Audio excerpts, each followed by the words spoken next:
decks. Yes, I got my wine with me. Here we go. Holodeck 3 program is reinstated. Open sesame! Commander Klingon vessel. We are energizing transporter beam. Now. Warp 1, engage!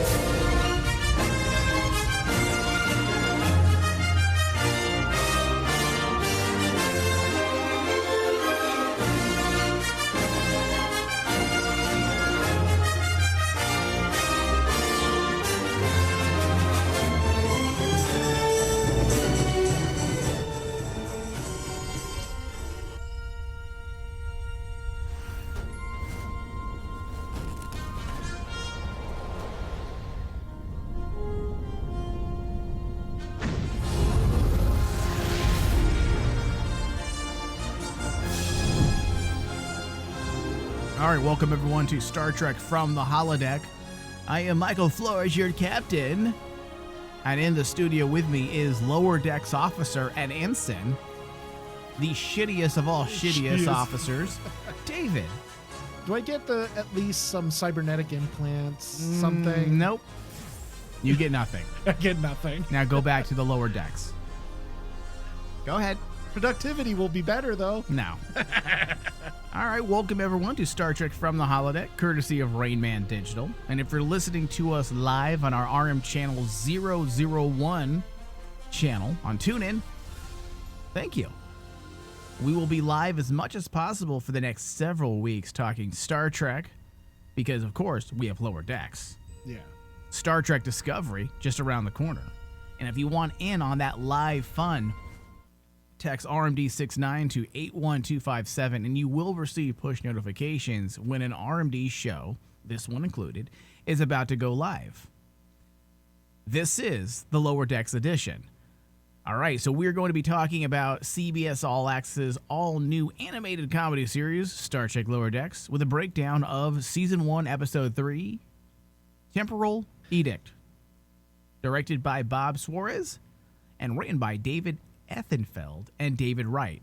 An episode, David, so complicated and intricate, they needed 2 writers to tackle this script. Apparently. Yeah, unbelievable. I mean, it was just so filled with substance. Yeah, 2 writers. I'm surprised they didn't add a third. This explains a couple things. All right. If our listeners can't guess what our thoughts are on it. Yeah. So this episode was a bit of a step up. It was. It seemed a little more focused on a central idea, at least.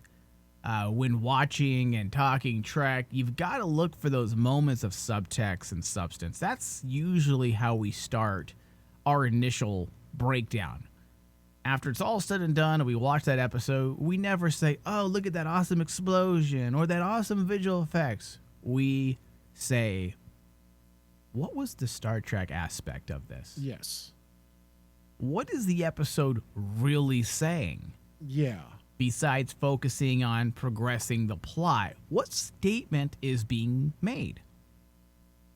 And I will say that for the first time in 3 episodes, Lower Decks did, in fact, have something they were trying to say.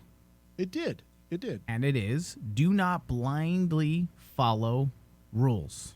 Yes. And this is a bit of a Trek thing, and that's why I say this episode is a step up from the previous 2. At least there was a semblance of Star Trek there. Yeah.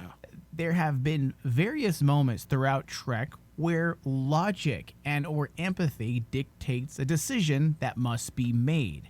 And that's why the aspect of blindingly following, I can't talk, Dave, blindingly following rules is a good statement or question to pose. Is this something you should do? Oh, well, like in Star Trek, the word protocol is always thrown around. Right. That is something that has always followed Star Trek when it comes to a narrative, is following Federation protocols, right? And I like the fact that basically in this particular episode, they bring this up. kind of wondering why they basically just shit on the idea. But Well, I think they were trying to show that you don't follow rules blindingly. Like, hey, listen, you need to ask questions. You need to have a mind of your own. And I feel like various iterations of Star Trek have, in fact, used this. For example, the Prime Directive. yeah, The Federation's #1 guiding principle. how many You times don't- have people broken it? Exactly. You don't interfere with lesser cultures or underdeveloped cultures for various reasons. We already know why. Yeah, And yet, when you scroll through all the various Star Trek episodes, you can find moments where every single one of our captains and crew have, in fact, been guilty of this. And that's because typically they had found a reason why it would be okay to interfere. Again, not following rules blindly. For example, just because this episode is very fresh in my mind, the TNG episode, Season 2, Episode 15, Pen Pals, where Data completely undermines the Prime Directive protocols or guiding principles to save the life of a young child. He communicates with her through radio channels and tells her that everything will be okay, even though her world is being destroyed by, I believe it was earthquakes and volcanoes. It was going through the I planet, believe was so. going through like some type of evolution. And in all actuality, that species probably should have been wiped out. That would have been the natural course of evolution, right? yes, Data broke those protocols, broke the Prime Directive, and if he had just blindly followed rules, his empathy never would have taken root, and he would not have saved this child, the species, and the family. And him and Picard both willingly did just that, save the family. yeah, and it would be again. It would hurt the characteristics of Data growing at that point, because the whole point of Data as a character is learning empathy. Right. Learning what it means to be human. Human, yeah. So, go ahead. I'm sorry. And like,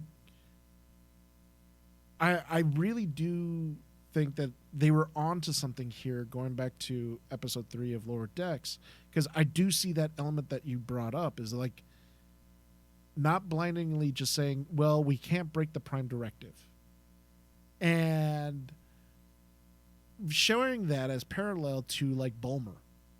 Like It is, by the works. way, Boilermer. Bulmer. Yeah, I listened very carefully. It is. He is pronouncing it just like Strangely. that. Boilermer. Yeah, it's not, because I thought it was Boilermer originally, and you had said no, What'd you say? Bulmer. Boilermer.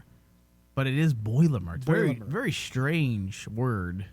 And then again, this is a very strange series. So But it works for Boilermer because like that's what makes his characteristics tick well, he's the most Federation character of all. of all.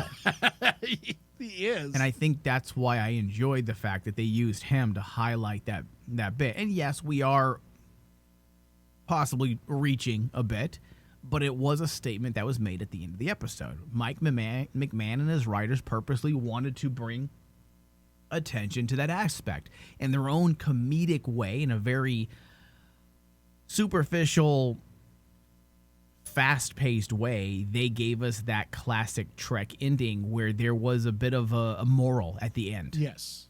And that's the part that I enjoyed about this episode. The beauty of the Trek universe is that humanity is supposed to be operating at an evolved level where we can rely on our own instincts when need be. When you allow protocol and rules to dictate, you're no longer thinking like an evolved species. You're thinking like a machine. Yeah. Plus, there's a philosophical angle to all of this as well. We can look at history to see what happens when those of us have just simply followed rules blindly. Genocide, murder, being complicit based on following orders makes you just as guilty. Yeah. So there was a point, there was a question, there was a philosophical angle. I did like this aspect because it felt like Star Trek. And the thing about it too is the fact they used it on every single character. The problem that I've had with Lower Decks up to this point is like it's a scatter shot in the first 2 episodes where it's like they shoot all their ideas and see what sticks.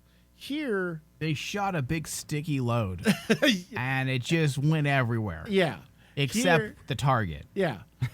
Here, at least they got close to the target because they were trying to get the load at least on the bullseye. Right. In a sea of Ys, and what in the sea of what? Let me try to find a best way to say this. In a sea of Ys so far in the last 3 episodes, we're like, why though? Why? Though? Here's our 1% Trek. And I salute you, Mike McMahon, for finally giving us that 1% of Trek. Amen. Because,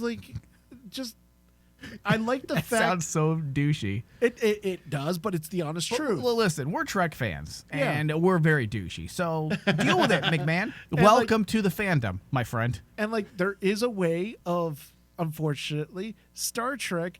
You have to understand the type of narrative that you're going to give us as Star Trek fans. And Dave, I'm hoping this is the tip of the iceberg. I'm hoping that he continues to do things like this, that it's a bit of a slow burn. He probably should have started this early on, but hey, episode 3, not too late. It's not too late. Not too late. No. Now, but the question becomes is okay, where do you go from here? What? Yeah, we've said the question. We have said this question since episode 1 because it is honestly how you write a good Star Trek story is asking yourself, what is this about? What is it about? I honestly wish, Dave, they would take themselves a little more serious. I know this is a comedy. You can see it. You could see it in this episode that they kind of almost do, except for certain characters ruining it. Right. We won't say any names. Mariner. And I swear to God, I want her dead. Can the Borg just enter the show and assimilate her and let us be done with this character? I mean, I'll be honest. Please, David, be honest. Don't lie to us. We don't like liars. Half of the show, I literally wanted to fast forward every time Mariner showed up. Dave, I don't disagree. Mariner continues to just irritate. Yeah. She is just so perfect. She's so perfect. Forget perfect, Dave. Yeah, I agree. But just forget that. She's just so relentlessly annoying. I want to like her, but she's just so blatantly toxic and disrespectful about everything. Yeah. And there's no redeeming qualities. None. In 3 episodes, what redeems any of this? What justifies any of these actions? Because we have been given characters that have unbecoming qualities for a very long time. Let's look at Quark, for example, from Deep Space Nine. One of the most despicable characters. Selfish, sexist, disgusting, perverse, but also amazing. Exactly. They managed to make this character, who is on paper unlikable, but they make him likable. They give him redeeming qualities. He's loving. He is just. He's not as selfish as he appears at face value. He's not even as sexist as he appears on face value. Yeah. He's actually a very liberal Ferengi. That's what makes him charming. He isn't an asshole. And if you're his friend, he's actually very loyal to you. Yes. That's a good example of a character like Mariner, but with redeeming qualities. Now, yes, Mariner isn't sexist and all those things, but again... Mariner's a douche. Mariner is written in a way that you shouldn't like her. On paper, you shouldn't like her, and on screen, you don't like her. There's nothing... Tell me, Dave, one thing about her that's likable at this point. Just try to tell me one thing, Dave. Something. Is there? There was one time in this episode that all of a sudden Mariner became kind of funny. When she said she was into Ransom? Yes. That kind of had me chuckling. Well, okay. Not flat out laughing, just basically going, okay, now we're seeing now we're seeing a crack in the personality of Mariner. Yeah, but was that because of her or because of Ransom? That's a very valid point. Yeah. Because Ransom Why- was freaking awesome. Why is she like this, Dave? Why would anyone write a character like this? I've mentioned this in the first 2 episodes, and I never really wanted to discuss about it because I want to give McMahon the benefit chance? of the doubt. I want to give him the benefit of the doubt. Yeah. Mariner, at this point, episode 3, Mariner is his version of Rick in the Star Trek universe. Okay. All right. Now, here's the thing. Hold on. Now, what I want to tell people is the reason why it works for Rick, Okay, go ahead. but not Mariner, Uh-huh. Rick is flawed. Rick is an alcoholic. Rick, from day one, we know Rick is like this really broken character who's an alcoholic who is obviously a super genius, but he has issues. Mariner, they don't show any flaws in her. They don't show anything wrong with her personality, and that's It's not just the flaws, Dave. I don't mind having a character that's perfect, even though it's... No, I take that back. I do mind. It's not interesting, as we said in not our last interesting. discussion. But I feel like you're on the right track here, but you haven't quite hit on the target. Now, I do hate to continue to have to go back to Rick and Morty, but it does make sense for Yes. this specific example here. Mike McMahon is a writer on, or was a writer on Rick and Morty. But unfortunately, you can But- see the element right there. Right. We have to use Rick as a comparison, for example, for just a minute here. Rick is annoying at times Yes. and extremely toxic, Absolutely. very much like Mariner. Yeah. But there's a purpose to it. His arrogance and the superiority complex are coping mechanisms. From the very Exactly. first episode, you get that he loves his family in his own way, and he Yeah. needs them. His codependency is one of his charming aspects. So all of his flaws are not really flaws. They're ways to help you crack through this intellectual superiority complex that he has, that you find out that he's not really these things. These are coping mechanisms. These are protective shields he put over his person to protect himself from emotions showing because he's broken. Yeah. Mariner has none of this. None of it. Mariner's just annoying to be annoying. And the sad part is, we had a chance in this episode to see a reason of one of her reason of her personalities with the fact that you're dealing with her. We finally get to see Captain Freeman, Yeah. her mom, actually being a captain. And the sad part is, Why are I we could not getting see- the connection between them? Yeah. How are we, 2 episodes later, we still don't have them connecting in a personal sense? Rick and Morty is a family show. And no, hold on. It's not a family show. I was about to say. It's about, let me rephrase that. It's about a family. It's about a family. It's actually about the bonds of family. It's about the love of family. It's about the loyalty of family. It's about family taking precedence over everything else. Yeah. The universe, the multiverse doesn't matter. You in front of me, my family, is what matters. I will destroy 1,000 universes to Versus- protect you. Yeah. And like, Why are we not getting that personal, intimate level? And the reason why is because Mike McMahon should not have been associated with Rick and Morty. And I'm already saying this 3 episodes in. yes. The reason why is because he was simply someone who was hired on to do the show. He was not the showrunner. He wasn't the main creative mind behind Rick and Morty. And I feel like more and more we see that here with his own show. Even Solar Opposites has some heart to it. This does not. Once again, to reiterate from our last discussion, this is his first show he's done on his own. And it's lacking human qualities. It's lacking the reason why we care. It's lacking connection. It's lacking reasons why we should continue to watch these characters on screen.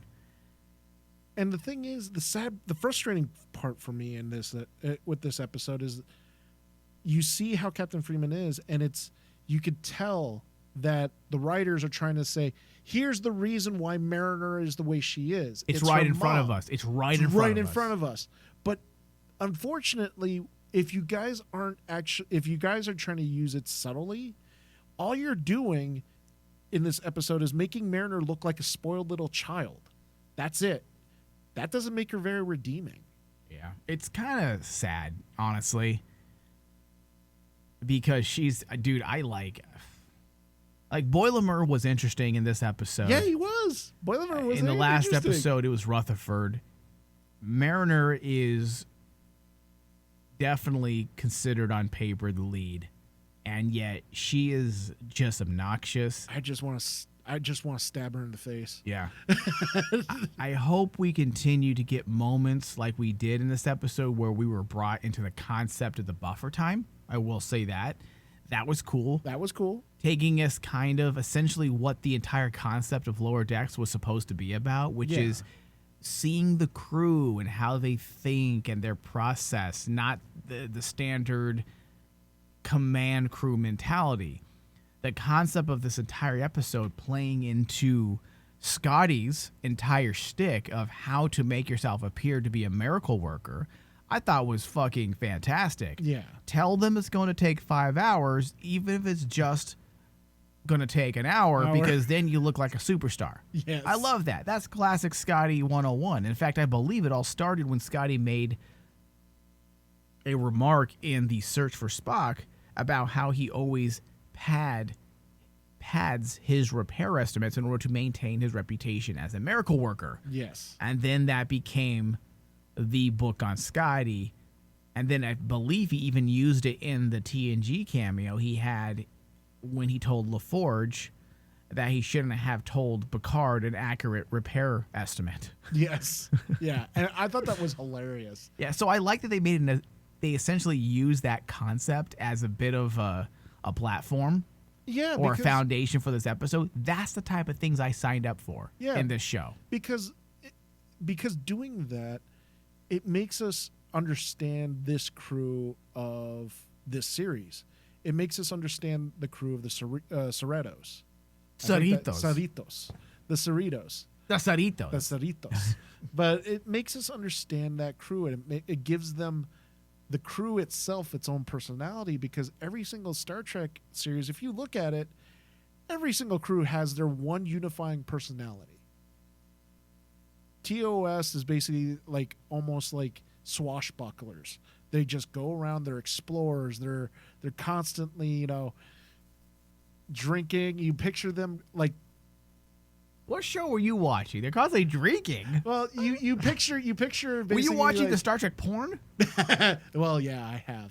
But you picture like the crew of Kirk, Spock, and McCoy. I get what you're saying. I'm giving you shit. Yeah, like swashbucklers. Yeah, I get it. Then you go to the TNG, and it's more like this is the Utopia crew. Right. Yep. And then you go to DS9, and it's basically this is the fucked up, we're stuck in war crew. Yeah. And then you go to Voyager, it's like they're like the old Greek heroes, the ones that are lost at sea, lost in space, and right? Everything else. They're on this endless journey. The endless journey. Yeah. With Lower Decks, I was waiting for something like this to happen, and it's one of the brighter moments in episode 3 that, even though I'm not too keen on this episode, it's one of the pros of this episode that I wrote down is like we're finally getting to see what this crew is like. They're laid back. They're basically the lower ranking misfits not of a lot the Federation. Not a lot of expectations. Yeah, there's not a lot of expectations, but they have like this grandiose perception of themselves. Yeah. And it that leads to honestly one of my favorite points, which is Commander Ransom. Commander Ransom's hilarious. Yeah. He's one of my favorites so far. He's Captain Kirk ramped up to 11. Yeah. Because my favorite one, even in this episode, he fought like Captain Kirk with the fists. With the fists. Where you ball them up and you use them as one. I kept cracking up when he ran into the fight and he goes, "No, I don't need this. I just need my fists." Yeah. And then he rips off his shirt, and then that's when we start actually it's the only moment in the episode where Mariner starts getting interesting because she's like going, "Oh wow, this is hot," and I'm like going, if they, "There you go." I know nowadays a lot of liberals don't want the relationship connection because it takes away from the woman's importance that they feel. But honestly, if they were to go down that route, it would make it pretty interesting. It would. To see that you have these two people who kind of despise each other and they both have a thing for each other at the same time. There's a little bit of sexual tension. Honestly, that would make Mariner a little more interesting. A little more interesting and a little bit more palatable. Because at least then she has like this quote unquote chink in her armor where she's not so perfect. And she we gets need weakened by Dave, Ransom. We need something. Yeah, we need something for her because it's not working so far. We have 7 episodes left in the first season, so there is some time. If we don't get there within the next 2 or 3 episodes, then I think we can shrug it off and say, well, I guess that's the season. We're not going to, make Mariner that much better. I feel like the most interesting part of this episode, Dave, was the ending. At the very end of the episode,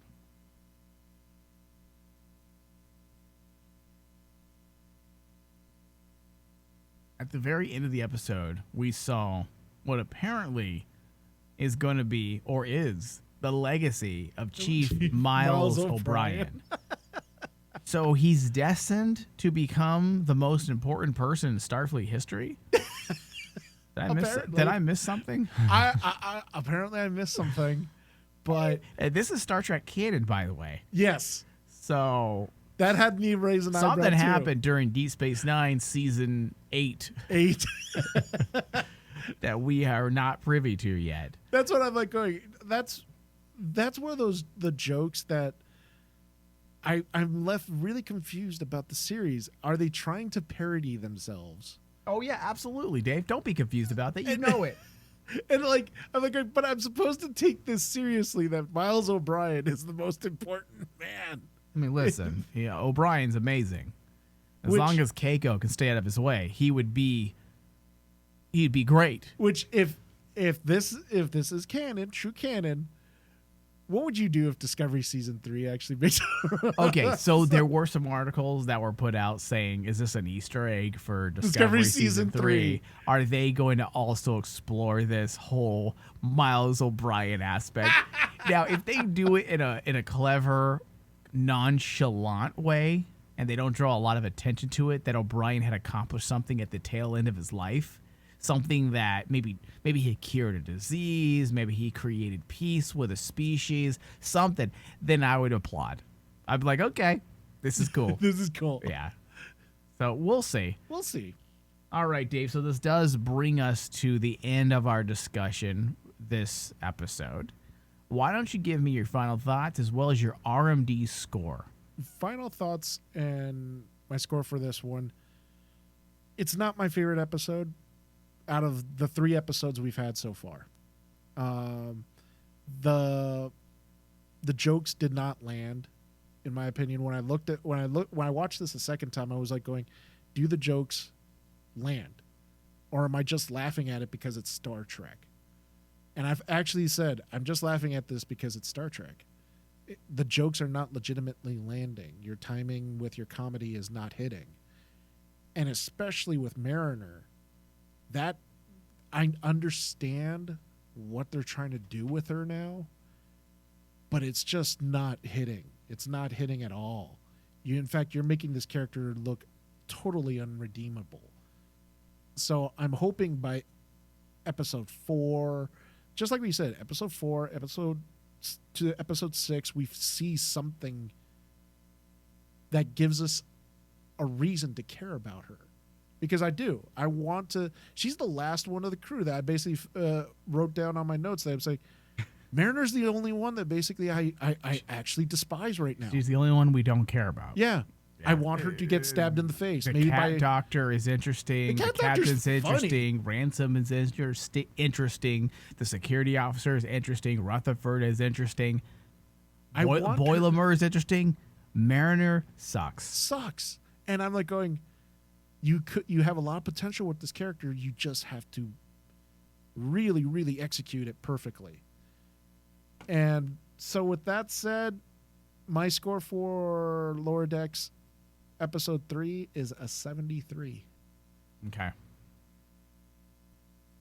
You look very ashamed of yourself right now on video. Well, because I really want... You really do. Your face looked like, is it okay, guys? Is that okay? Okay. I'm sorry. I'm sorry. I'm a good boy, I promise. I know out there a lot of people don't want to like Lower Decks. Yeah. Well, yeah, I think it's hip and trendy to hate on Star Trek right now. But honestly, we need some good Star Trek. Dave, We do need it. You are right. And it is, a lot of people do just want to hate on Star Trek right now.